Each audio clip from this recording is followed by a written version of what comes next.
Okay, there we go. So good afternoon, everyone. I am Allison, the Communications Administrator for the New Mexico Farmers Marketing Association, and we're here for a Market Manager Learning Lunch. And we're having a Q&A with Eric Carlson from the New Mexico Environment Department. He is the Senior Manufactured Food Inspector, and he's going to cover some things like permits, cottage food laws, temperature control versus non-TCS foods, and a few other things. And he'll go through his presentation, and then we'll have time for questions. So Eric, I will turn it over to you. Thank you, Allison. I know you folks have a lot of questions, so I basically put together just a very introductory comments to basically get the Q&A started. If for whatever reason there is no Q&A, then I'll launch into some additional presentation items, but my plan is mostly to answer questions for you folks. To get that started, so basically with New Mexico Environment Department, we have two broad categories for food permits. One is manufactured food and the other is retail food. Retail food is typically what you folks most often run into. Those are restaurants, those are a lot of times what you see at farmers markets. It covers a wide range, mobile food, catering, etc. It is intended for direct to consumer sales, basically. Manufactured food, on the other hand, is very limited. It's limited to only the wholesale production and distribution of wholesale food products.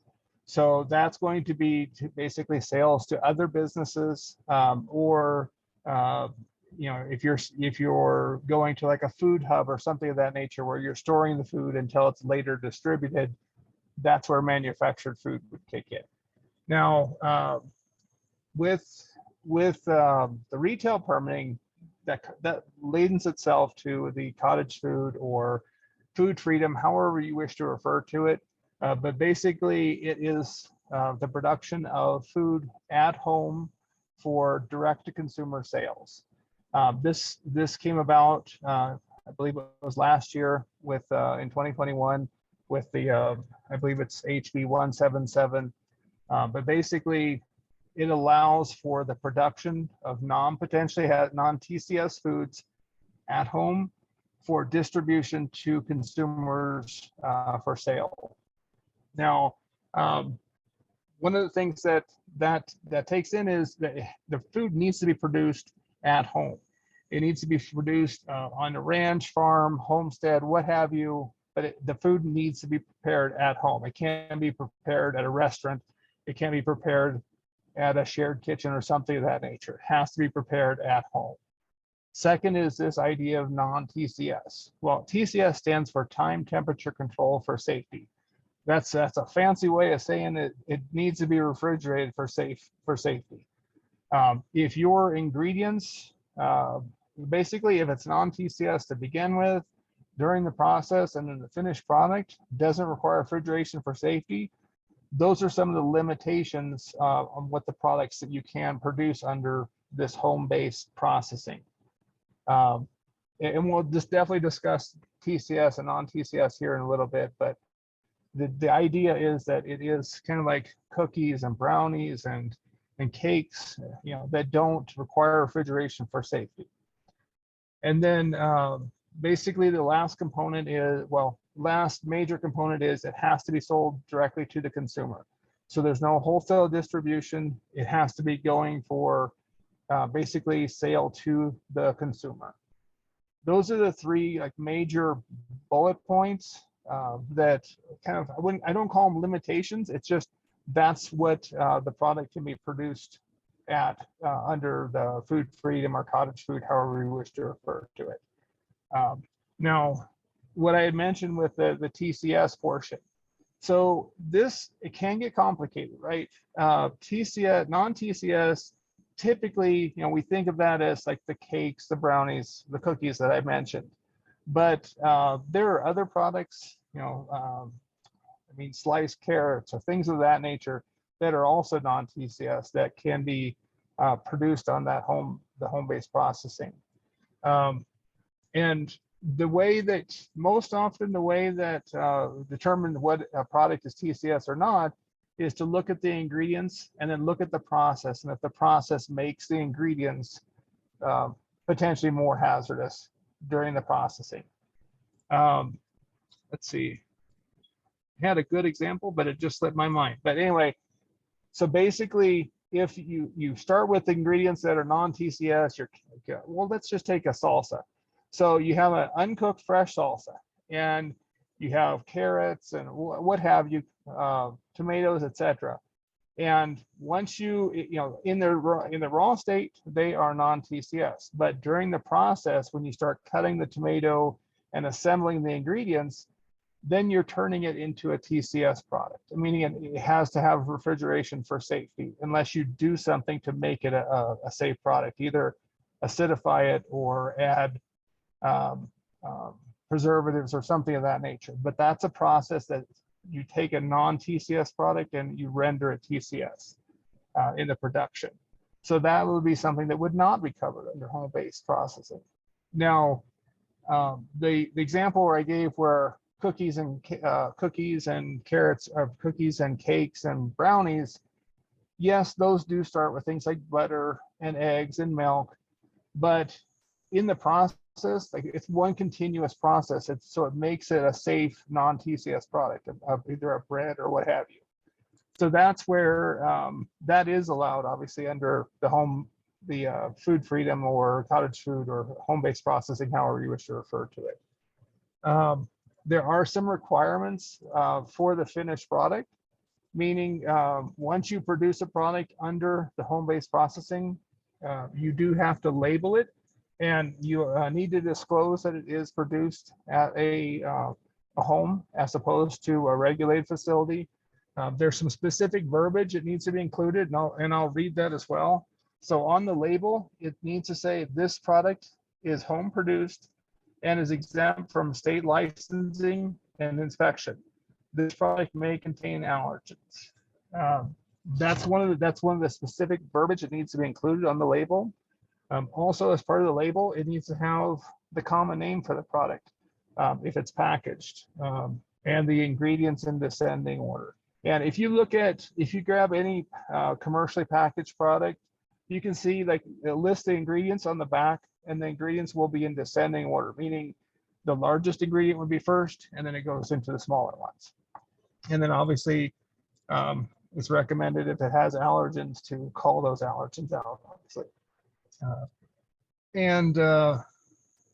Well, let's see.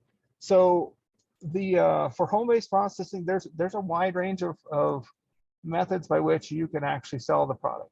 It's not limited to direct to consumer sales, meaning you don't have to hand it to the consumer.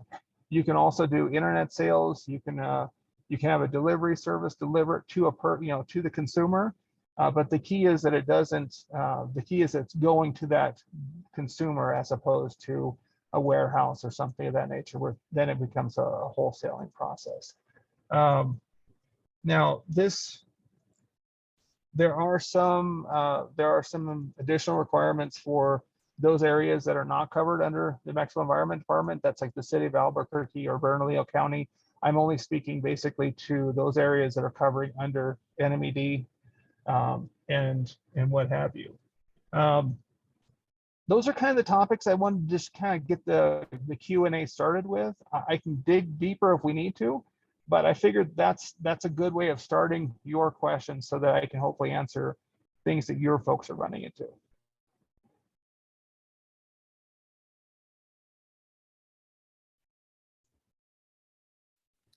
Thanks, Eric. Allison, did you want me to take over this part? We can alternate. We can do it together. Sure. Go first. So I'll start with a question, and then there might be other questions. I'm sure there will be. So what I'm a little unclear on, Eric, is that you say it's up to somebody to determine whether there might be an ingredient that is potentially hazardous after it's gone through whatever the process is. But how are people like farmers market managers going to know what ingredients, for instance, garlic? You didn't mention garlic in your example there, but I know that garlic is something that can get a lot of pathogens after it's been in oil or whatever. So how would market managers know what ingredients to watch for? You bet. So basically, there is typically what we're doing is we're dealing with the people that are producing the product themselves. So they'll say, well, I don't know if our product is TCS or not. As an inspector, we don't answer those questions. Basically, we direct them to the food program, which is part of the. I mean, I'm part of the food program, but it goes to the program as a whole to make kind of make a determination. But also, if we don't want to, obviously, we're trying to ensure that there is food safety with the system. So if there's any question, we're not going to be able to say, okay, this is a non-TCS or this is a TCS product. We're going to recommend that you go to a lab, a food lab, and have your product, usually it's a finished product, tested to verify that it's a safe product, a non-TCS product. A good example is there are things, well, I should say, there are things that are fairly obvious. Like if you run into a cheesecake in a jar at a farmer's market, I mean, we can pretty much say that that's going to be TCS. You have to dump a lot of sugar in there to make that non-TCS. The same is true for like anything like custard filled or anything that starts with an ingredient that you need to keep in a refrigerator. There's that potential that it's probably going to be TCS, at least at some phase. I recognize obviously that you folks don't have necessarily the ton of experience dealing with the TCS versus non-TCS, and the food program tries to help, but we can only answer so many questions, if that makes sense. So then just to follow up, that assumes that the vendor is coming to the environment department and asking.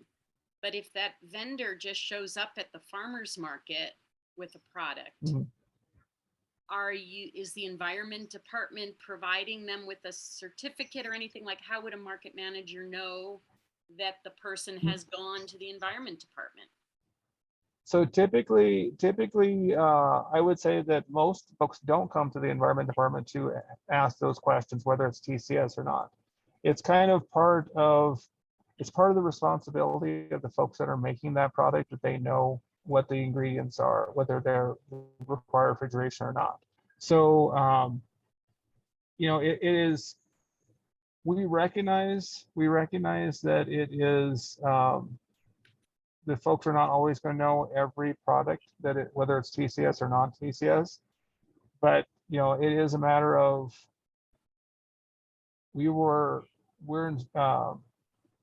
we don't actively go out and try to track down people with TCS products.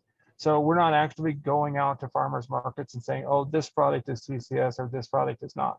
Now, when the inspectors are in the market for their normal inspections for whatever catering or mobile food, if they see a product that's, if you see cheesecake or something that might be potentially hazardous, like a pumpkin pie or something like that, we may bring it to their attention, but we're not actively going out and telling people that's a problem or that's okay or that's safe, because it's part of the responsibilities of the person that's making the food to know that it's safe.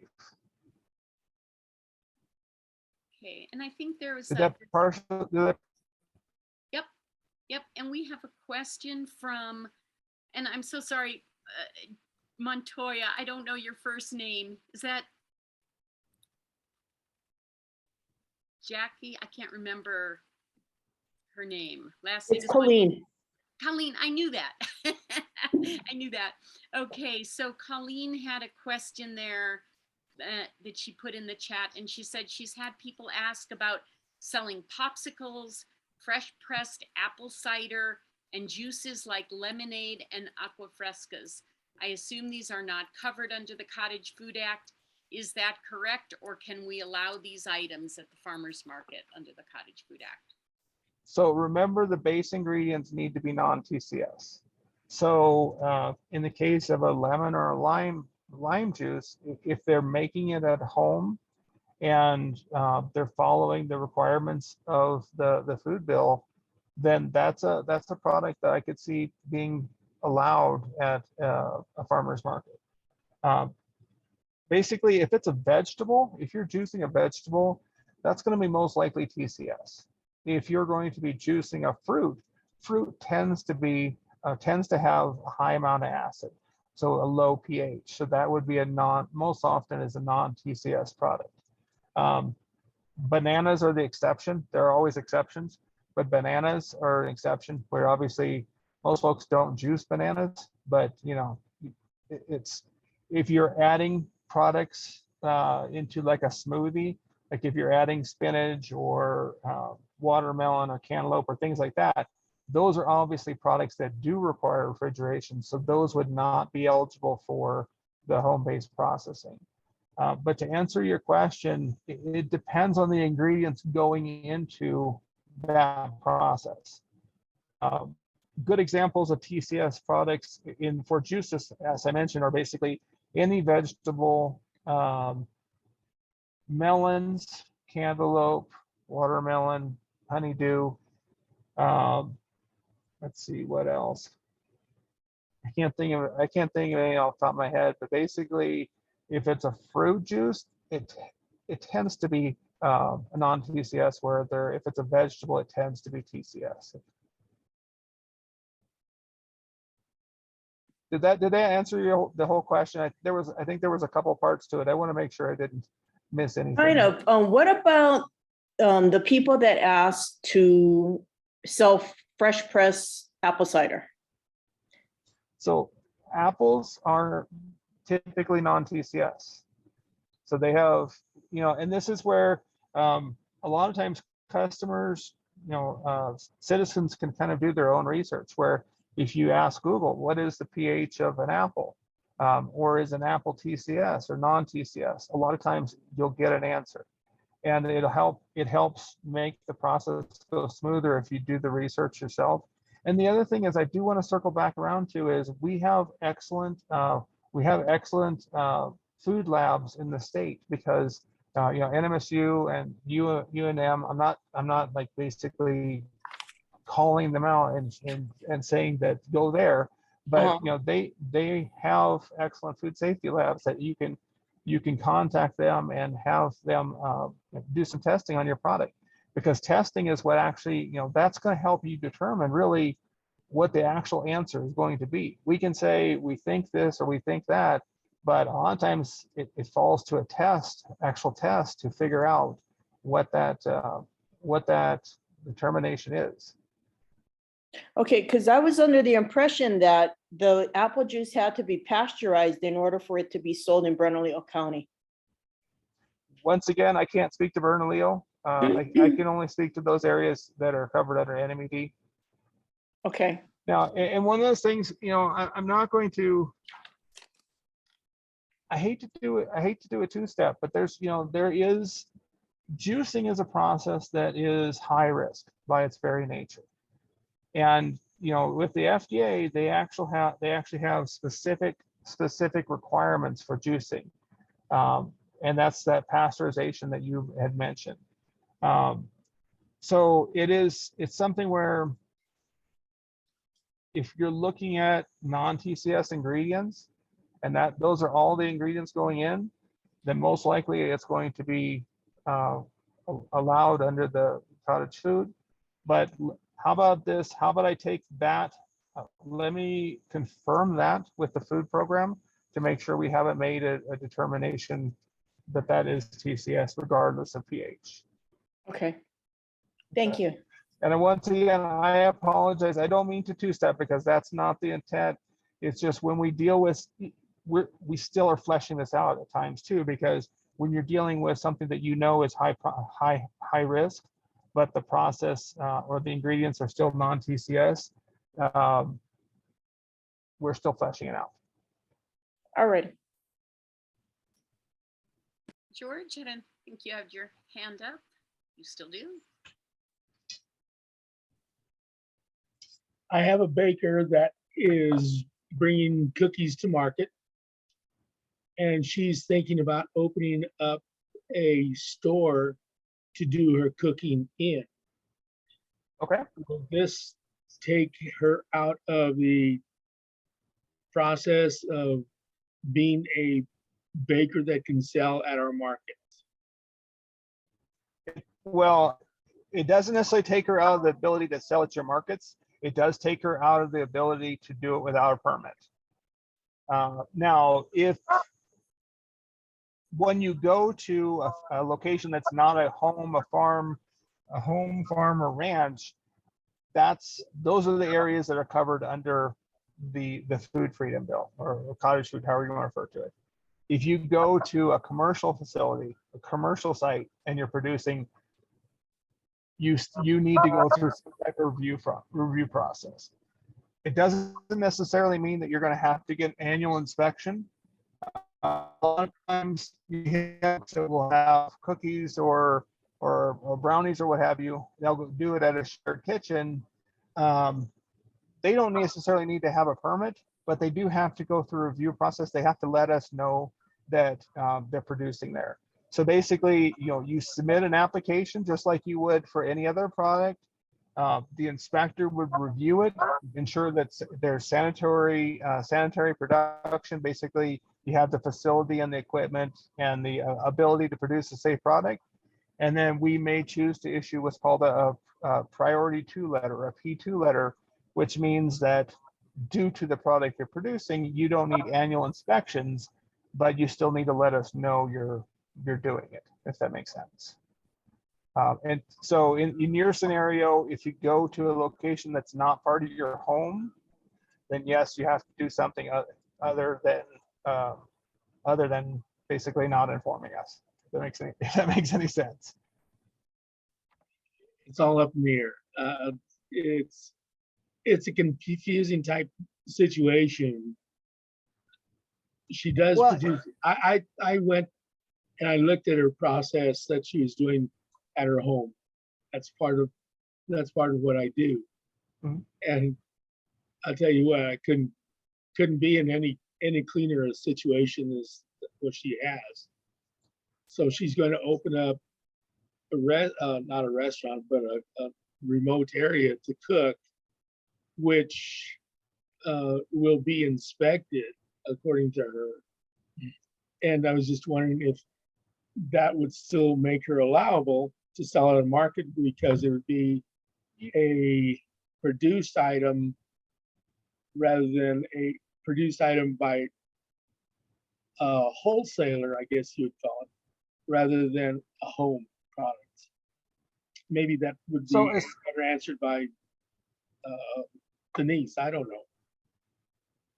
Well, I think that, and I'm sorry, I don't mean to interstep here, but based on what you're saying is, you go off site from your home, you're going to produce it at a commercial location, and that doesn't preclude you from selling off site. If that's the non-TCS product, I assume they're going to be individually wrapped or something of that nature. That's a shelf-stable product. After you make a cookie or most brownies, unless there's some type of filling or what have you, those are products that don't require refrigeration afterwards. So you can definitely sell that at a farmer's market without an additional permit. Now, if you take those brownies and those cookies, and all of a sudden you want to make ice cream sandwiches or something like that at the farmer's market, you do further processing. Well, then the story changes, obviously. But in the sense of being able to sell at the farmer's market after you produce it, yes, you can do that. I hope that answers your question. Thank you. Terrific. Nettie, do you have a question? Yeah, hi, I have a question. So if you can give me a little information of the transportation going back to the drinks. Like, for example, I know that some vendors are allowed to prepare the drinks on site. Let's say fruit drinks. They prepare the fruit drinks on site at the market, and they need to have like the their containers, the sinks, the 3-compartment sinks, the hand washings, and everything else like that. But when it comes to make the fruit drinks in the commercial kitchen and bring it in the morning, I would like to know what's allowed and what's not allowed when they transport it. So I assume when you're saying that they produce the fruit drinks in a commercial kitchen and they transport it, it's a packaged product. I assume you're talking packaged, not like an aqua fresca or something of that nature. Which even then, you make an aqua fresca, you still have to like package it. You have to put it in a container, put a lid on it. So basically, you're packaging it, but you're selling it, open cup at the mobile at the offsite location. Um, I'm a little confused about the question. So you're saying what needs to get done for them to do that? Yeah, in order to comply with the to keep the product cold, because I know that some fruit vendors put ice in the ice coolers in order to transport it, but I don't know if that's like something that will keep the product between 41 degrees in order that they don't discompose. Sure. So most folks, when they're doing like that type of processing, like you say, they'll have a cooler and they'll pack the ice around it. Sometimes they'll use ice as a coolant, meaning they'll actually include it as part of, like an agua fresca. They'll actually include ice inside the liquid itself. Obviously that's you're using ice as a food as opposed to a cooling surface. It's always, regardless of whether it's a TCS or non-TCS product, you always basically want to keep it cold. Basically, also from a quality standpoint, the customers have a certain expectation of quality, but also from a safety standpoint. And whenever you have a doubt, it's always better to err on the side of keeping the product below 40 degrees, 41 degrees. But it's just a good practice regardless, whether Yeah, it's a limeade or what have you, like a sandia or something. usually at the farmers market we have drinks that comes fruit drinks, and some Mhm. people make them on site and some other bring them on, carry them in small bottles inside a walking cooler with a lot of ice, which I think that's good. Also also the other thing I was going to ask is juices are not, people cannot make them at home, right? So that's actually based on my reading of HB 177. There may be some flexibility in that.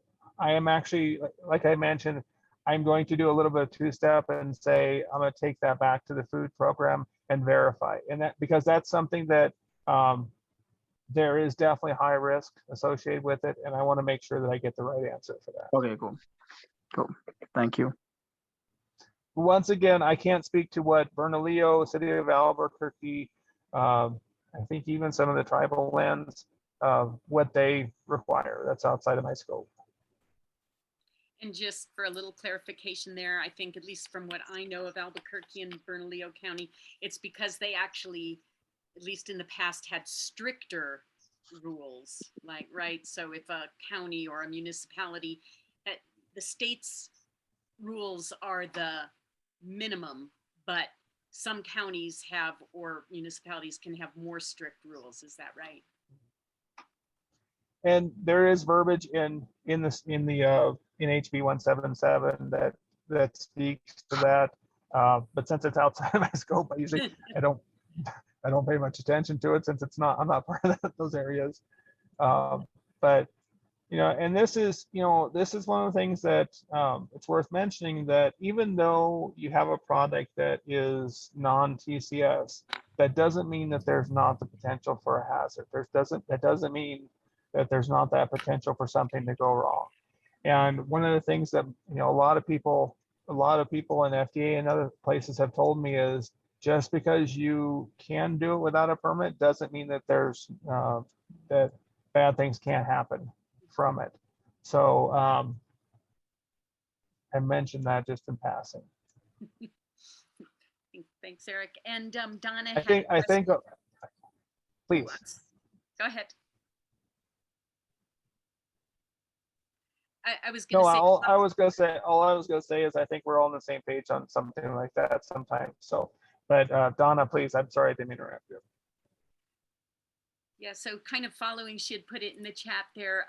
It follows along our drink conversation. What about horchata, which often has a milk base? I guess not always, but yeah, what about horchata?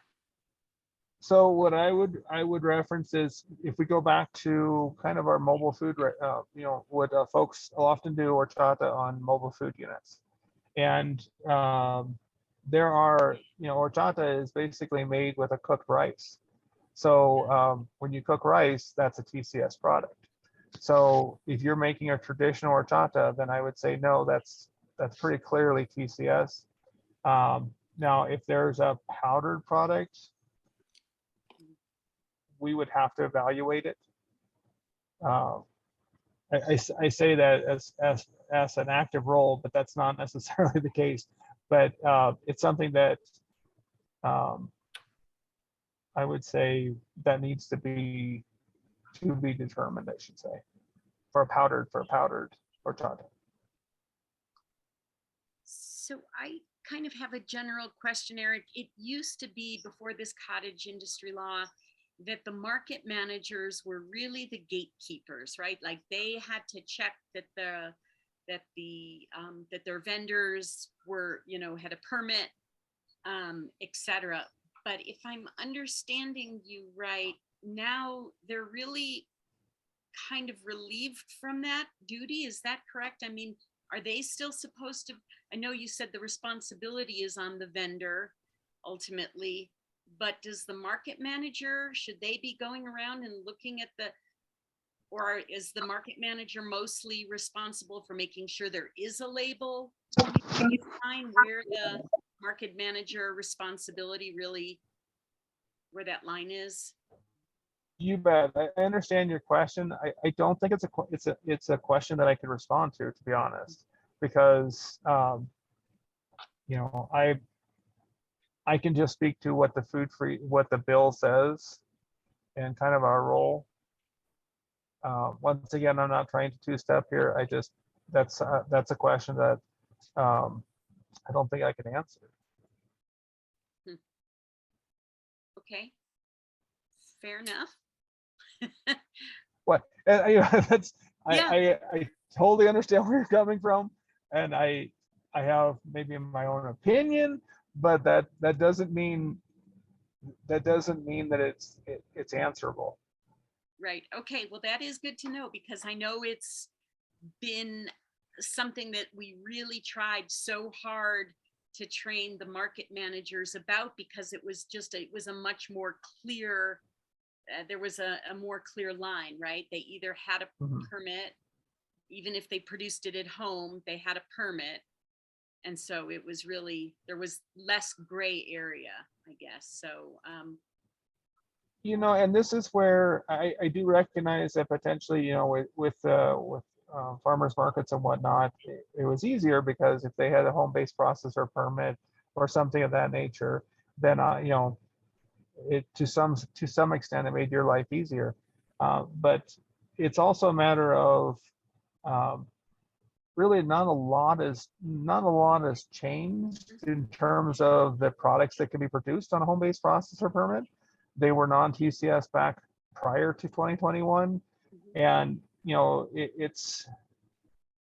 I absolutely understand where you're coming from, and I wish I could be more clear, but it's also you folks, you know, the products that are being produced, you see the products that are being sold, and you know, we go about regulating these or basically determining if there's action needed by a complaint system. So if we have either a customer or whoever that says, oh, well, this product doesn't look like this should be allowed under home-based processing, that's kind of our role to step in and then at that point say, oh, okay, perhaps yes, perhaps no. Yeah, I think the farmers markets, I know, I could speak just in general, we in general want to do our best so that it never got to the point of a complaint. We wouldn't want anybody to be sick. I mean, it's like one thing if somebody had a question, but you know, someone getting sick is obviously the thing that everybody wants to avoid. What about cheese? What about homemade cheese? So homemade cheese, unless it's produced under, from my understanding, the Department of Ag, then that's a TCS product. Um, I can't think of a really exception to that. I mean, you're basically making it from milk. Now, once again, there may be some agricultural exemptions that I'm not necessarily cognizant of, but that is, I'm pretty sure that would either need Department of Ag or an NMED permit. Unless it's commercially packaged and received from another, it's commercially packaged, they receive it from a commercial packager, and then they're just simply reselling it. Right. Once No, at that point, I was thinking about some of the homemade cheese that isn't really packaged. I haven't seen it for a while, but there used to be a time where I would see some, you know, really homemade cheese, which, and that is a product that is known to have some very specific safety hazards. Nettie? Yeah, I wanted to ask again. At the farmers market in Santa Fe, we always require the food permits, either if they are using a commercial kitchen or they're gonna cook on site. So if they do both, then we require both permits. But there is sometimes that the vendor forgot to reapply for the monthly permit if that's their case. And so at this moment, we always notify them, hey, your NMED permit is expired, and please provide one before your next market in order for them to continue cooking or prepping food. Okay. So the question is, what happened if 1 week they said, hey, I already applied for my permit, but I haven't received it yet. And somehow they are at the market and sell, and something happened that, let's say a customer gets sick during that little gap that they don't have a permit. Do the market get in trouble for allowing them to sell 1 week without a permit? No, what, not knowing that they have a permit only because they said they apply and they don't have the permit yet. Should the market be more strict about, if you don't have the permit on hand this week, even you apply, you can't sell? So I would say that's a business decision for you folks. So that goes back a little bit to, I think it was Denise's question. I can't comment on that, but what I can say is having a permit, that's a requirement of obviously of the state, but it doesn't preclude, if that's not the magic part that stops a foodborne illness. It's that the processors are producing their product safely. So, I think those are two things that are not necessarily always connected. Like just if you don't have a permit for a week, that's not necessarily going to make somebody sick, but obviously it's something you have to have a permit to operate.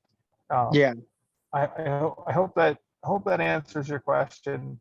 I think I understand where you're coming from, but it's the operation itself that is making the safe product, and that's what we're basically assessing and verifying if they're under a permit by NMED.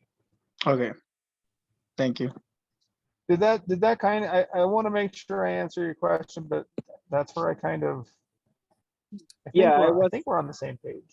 I think we're on the same page. I just don't, because in the little gap where they don't have the permit, which it is like, no, it's not like we know if they apply or don't apply to get their permit during that lap.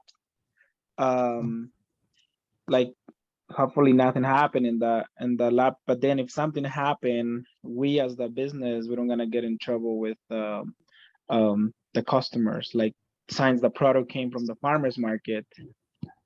And that's I honestly couldn't even answer that. That's outside of my scope by a long ways, unfortunately. But you know, one of the things important is remember is we conduct annual inspections. So you know, we inspect one day out of the entire year. So we do our best to verify that when we're doing that inspection, that the facility is sanitary operation, folks know what they're doing, Yeah. and etc. Yeah, we always try to make sure that they comply with all permits on time. That's for sure. Okay, cool. I think I got You your bet. point. And one of Thank the other you. things is, and I'm sorry, I didn't mean to interrupt you. One of the other things is, you know, when a permit comes due, when they're getting to the point where they're renewing and we haven't received those payments, we reach out to the customer and let them know. Because what we want to do is we want to advise them, hey, if you don't pay your permit and it closes, you're going to have to go through the process all over again. Yeah. And that's, you know, we can't be out there the next day. If your permit closes June 1st and you have an event June 2nd, well, I'm sorry, but you have to submit your application 30 days in advance because right now we're super busy and we Mhm. can't guarantee that we're going to be able to come out there next day or the week or even 2 weeks, you know, especially when we've, you know, kind of gave you the heads up, this is coming due and you've forgotten it. And, but anyway, that's what I just want to comment. So one more question now that I'm thinking. Let's say, for example, a guy that makes fruit drinks and it's being allowed at the market to do fruit drinks, and then all of a sudden ended up roasting chili. Um, is the certificate that he have at the moment um, allow him to do that, or he need to submit like a different application to do the chili? So with chili, it kind of depends on what you're doing, right? So if you're roasting chili and then packaging it, selling the package, uh, that's different than if you're selling a box of chilies and then you custom roast for the customer and let you know they process it however they do it. The difference is going to be whether or not, you know, are you going to be packaging, are you holding, are you doing anything with it? And you know, that's when that permitting kind of kicks in my opinion, you know. But if it's a custom roast, you know, you're providing a service. Yeah, because I know that if you pack the chili and you sold it as bushel, you can you don't even need to put it on ice. You just roast it, give it away, and people take care of it, right? Am I right? Right. I mean, you're providing them a service. You're not packaging it. You're not doing anything. You're not holding it. Things of that nature. Okay, okay. Yeah, Okay, I guess my question was kind of more like Expansion of food items. mhm.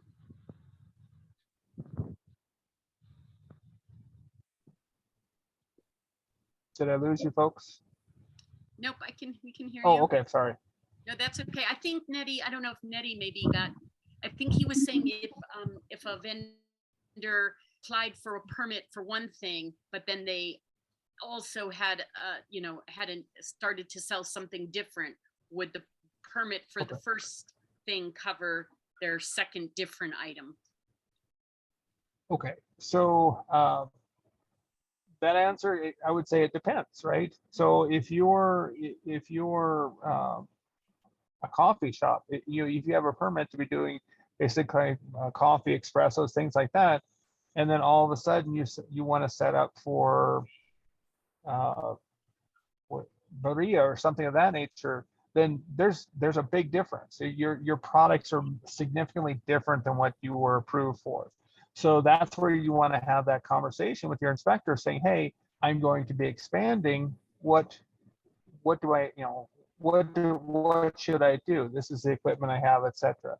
So, you know, one of the things that it's really good to have that communication with your inspector because he or she is the one that's you know, providing you a lot of information at times. You know, we're here to help folks. We're you know, it's a partnership in food safety. We can't do it all and they can't do it all. So that's why we consider it a partnership. So in those scenarios, I would recommend reaching out to your inspector and saying, hey, this is what I'm thinking about doing.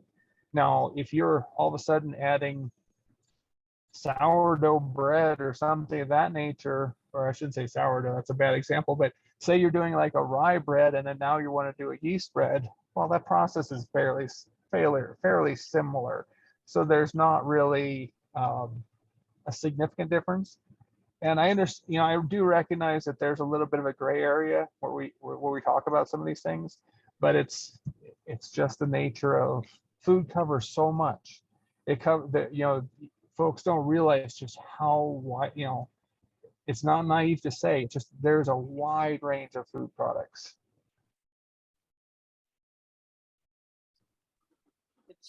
There sure is. Okay, I wasn't sure if I was off of mute. So I don't know if anybody, I had a kind of a different question, but I want to wait and see if anybody has more questions related to the TCS or these specific, the food cottage rules. Colleen had one about pepper jellies and if they're not covered under the Cottage Food Act.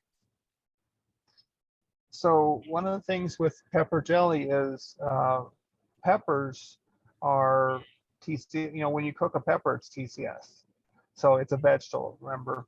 So I don't believe it would be covered under the cottage food because you're actually acidifying it. So it becomes an acidified food. I will verify, but I'm pretty sure that would be considered not allowable under a cottage food. Yeah, and I was just wondering, Eric, can you touch on, because we get a lot of questions about food handlers permits, and I think people sometimes conflate food handlers permits with permitting for selling foods at farmers markets. Could you discuss that? Sure. So obviously, regardless of what food product you're making, you want to make sure that your staff and yourself are properly trained in the sanitary operation, but also safe general manufacturing practices for products. And it's basically a requirement to have trained staff. Now that once again, food covers a broad range, so some folks need certain type of certification or however you want to refer to it. But in general, basically everybody needs some type of training, and it's beneficial. I think I would have to double check with the bill, but I think it even mentions having some type of food training, which could be just a food handler card. This is one of the things that, and it's food handler cards usually are very inexpensive, like $5, and it's a process that they often are given in multiple different languages, and it's a fairly quick class. So it's beneficial for everybody to basically educate themselves.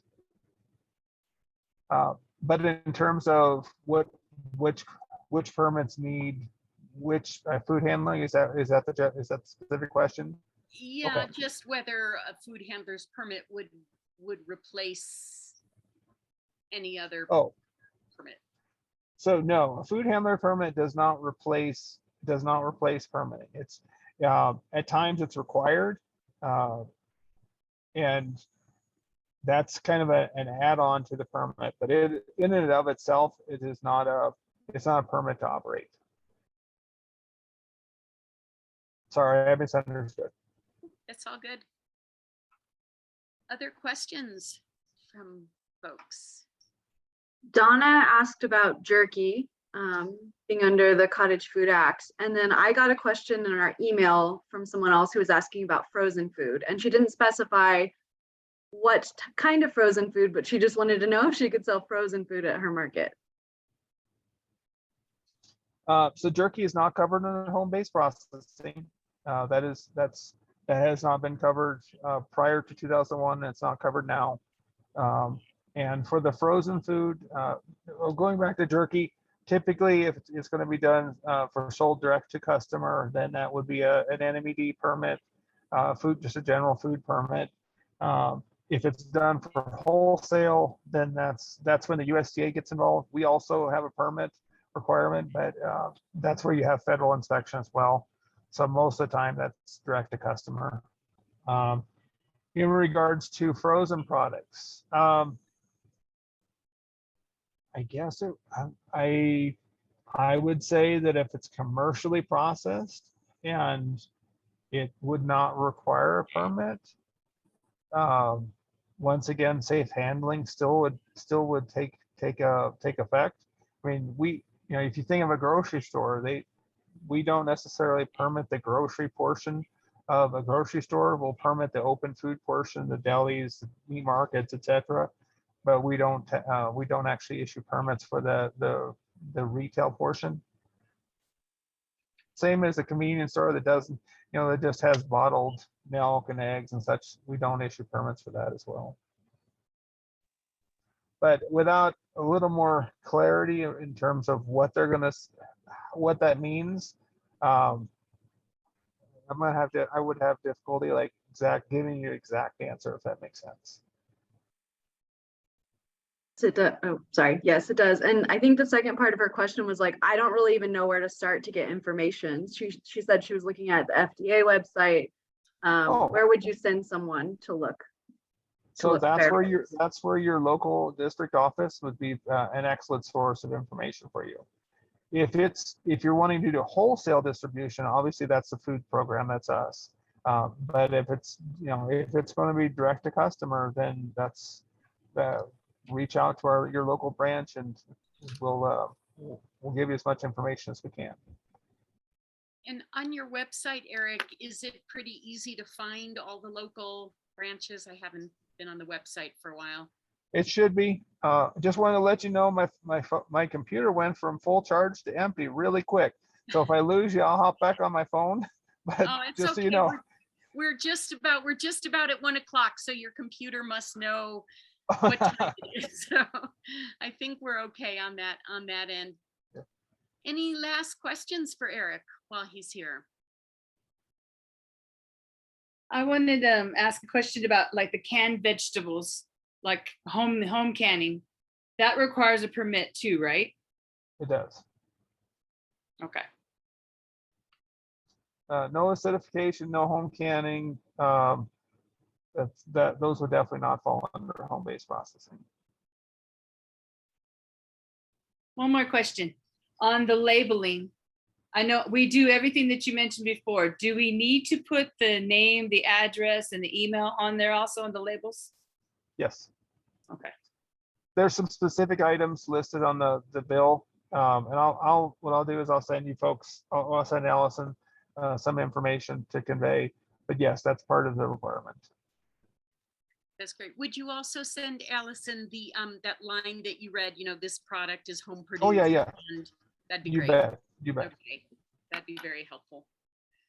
Will, I think we just hit the 1 o'clock mark. I don't know. I think we can probably wrap up, and we will when we send out the recording to everybody, we'll also make sure they have your email information, Eric, and the other resources that you've listed. So we really appreciate your time. Anything else, Allison, to wrap us up? Carol has her hand raised. Oh, I'm so sorry. I can't see that. I don't No, know. that was clapping. Oh. That was not a raised hand. My fault. Round of applause then. Thanks, Carol. And just to let you folks know, I will follow up with the juice question that you folks had. So I'm not gonna let that hang, but I'll make sure I get you an answer. Thanks a lot. Yep, we really appreciate your time, Eric, and yeah, thanks so much for helping us work through the maze of rules and regulations. You bet.